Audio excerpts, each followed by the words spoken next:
xam nga jàmm ku ko am doo ko xam waaye boo ko ñàkkee yëg ko.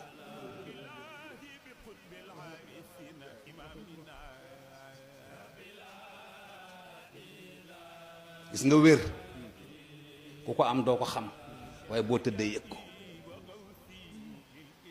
te yi nga naan nañ ma ko wutali yooyu bokkul ci yi ñuy jëndi. jamono boo tëddee yi nga naan nañ ma ko wutali yooyu nga yëg ni ñàkk nga ko bokkul ci yi ñuy jëndi. nga xañ sa bopp ki la ko jox di ko sante keneen ndax moo la taxaw.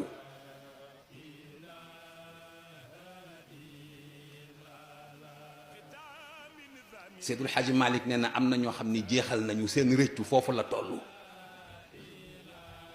ndax dañu sant keneen ku dul yàlla ci seen lépp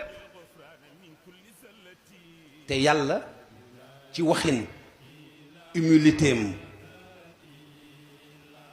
xam nga yàlla ku màgg la waaye bu ñu doon wax ni ku am humilité la ci cant nga koy xame bokkul ak lii Seydul Xaaji Malik di wax ndax mën na am nuance. jabel mu am teraanga moom ci jëmmam yàllaa ko moom teraanga ji mu yore yàllaa ko moom Abdou Aziz Mbaye mi mu bëgg a teral yàllaa ko moom.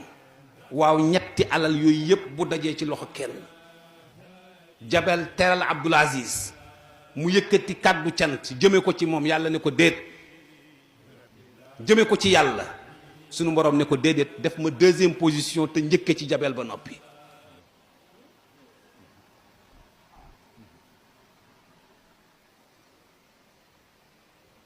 li Maodo di wax wute naak lii li Cheikh Al Hadji Malick di wax wuute naak lii